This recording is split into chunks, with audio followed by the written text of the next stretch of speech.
नांदेड ग्रामीण पोलिसांनी इतवारा भागात छापा कारवाई करत मोठा शस्त्रसाठा जप्त केला। एकाच ठिकाणाहून तब्बल 4800 शस्त्र ग्रामीण पोलिसांनी जप्त केली। शस्त्र विकणाऱ्या आरोपीला अटक करण्यात आली। नांदेडमध्ये गुन्हेगारी वाढल्यानंतर पोलीस सतर्क झाले आहेत। ठिकठिकाणी धाडसत्र नाकाबंदी देखील केली जात आहे। नाकाबंदी दरम्यान एका युवकाला शस्त्रासह ताब्यात घेण्यात आले। त्याने शस्त्र कुठून घेतले याची विचारणा पोलिसांनी केली, तेव्हा त्याने जसवंतसिंग सुखमणी याच्याकडून शस्त्र विकत घेतल्याचे पोलिसांना सांगितले। जसवंतसिंग सुखमणी हा पूर्वीपासून शस्त्र विक्रीचा व्यवसाय करत होता। नांदेड ग्रामीण पोलिसांनी शहरातील गुरु रामदास नगर येथील त्याच्या निवासस्थानी धाड टाकली, तेव्हा त्याच्या घरी मोठ्या प्रमाणात शस्त्र सापडली। यात तलवारी, गुप्ती, खंजीर, कुकरी या घातक शस्त्राचा समावेश आहे। कोलंबिया, US आणि चायना बनावटीच्या शस्त्रांचाही यामध्ये समावेश आहे। विशेष म्हणजे जसवंतसिंग सुखमणी हा इतवारा पोलीस ठाण्याच्या हद्दीत राहतो। त्याचे दुकान वजीराबाद पोलीस ठाण्याच्या हद्दीत आहे। तरीही सर्जिकल स्ट्राईक करून ग्रामीण पोलिसांनी ही कारवाई केली। आरोपी जसवंतसिंग सुखमणी याने विक्रीच्या उद्देशाने ही शस्त्रे आणल्याचे पोलिसांनी सांगितले। तो जुना शस्त्र विक्रेता असल्याने त्याचे राज्यात आणि परराज्यात संपर्क आहेत। त्यांना तो शस्त्र विकायचा असं पोलीस सूत्राने सांगितले। जसवंतसिंग याने हे शस्त्र पंजाब हरियाणा मार्गाने नांदेडमध्ये आणली असावी असा पोलिसांचा संशय आहे।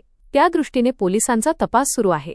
त्याने कोणाकोणाला शस्त्र विकली, या प्रकरणी आणखी काहीचा समावेश आहे का, ही शस्त्रे विकण्यासाठीच आणली की आणखी काही उद्देश होता, याचा तपास सुरू आहे।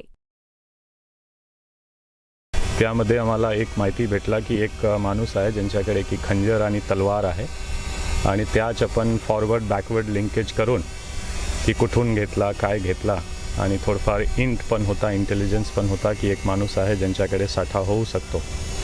हा टिपिकली जे दुकान होता इतवारा पोलीस स्टेशन हद्दमध्ये आहे, पण हा माणूसचा जे घर आहे मेन एक्यूज्ड, मेन सप्लायर हा वजीराबाद पोलीस स्टेशन हद्दमध्ये अफचलनगरमध्ये त्यांचे घर आहे।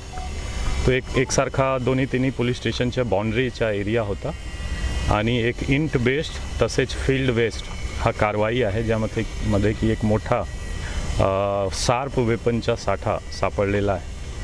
त्यामध्ये जवळपास 4796 इतके शार्प वेपन आम्ही जप्त केलेला आहे। त्यामध्ये काही 5-10% रिलिजियस किंवा सेरेमोनियल पर्पजसाठी वापर होऊ शकतो, पण असा दिसतो की जे मोस्टली आहे हा क्राईममध्ये वापर होऊ शकतो। ह्यामध्ये रिलिजियस किंवा सेरेमोनियल पर्पजसाठी वापरणे लायक हा शस्त्र दिसत नाही। त्यामध्ये काही तो खूप चांगली क्वालिटी आहे, खूप एकदम इम्पोर्ट क्वालिटीच्या काही शार्प वेपन आहे, ज्यामध्ये की खंजर असो, डॅगर असो, काही गुफ्ती जे आपण खूप हिडन करून वापर करू शकतो। गाडीमध्ये तुम्ही ठेवणार तर तो माहीत पण पडणार नाही की हा एक शार्प वेपन आहे। तो असा जे क्राईममध्ये सुद्धा वापर होऊ शकतो असा एक मोठा साठा सापडलेला आहे, जे आमचे ऑपरेशन क्रॅकडाऊन त्यामध्ये आपण 3 मेन एम ठेवला होता। आर्म्स ॲक्टची कारवाई आणि स्पेशली त्यामध्ये जर तुम्ही प्रेस नोट पाहणार तो आपण सांगितला होता की जे मेन सप्लायर आहे तोपर्यंत पोहोचण्याची कारवाई, तसेच NDPS आणि मटका जुगार बेटिंग असं त्याच अनुषंगाने हा एक मोठी कारवाई आहे। मला वाटतो की एक मेसेज पण जाणार की सप्लायर्स पर्यंतसुद्धा आम्ही पोहोचू शकतो आणि त्यांच्यावर मोठी कारवाई आम्ही आता करणार। त्यामध्ये 111, 112 जे नवीन कायद्यामध्ये संघटित गुन्हेगारी आहे आम्ही पुटअप करण्याची, इन्व्होक करण्याची प्रयत्न करणार ह्यामध्ये। तसेच जे हा सर्च आणि सीजरची कारवाई असतो हा 185 BNS आणि 106 BNSS हा अनुषंगाने आम्ही करतो।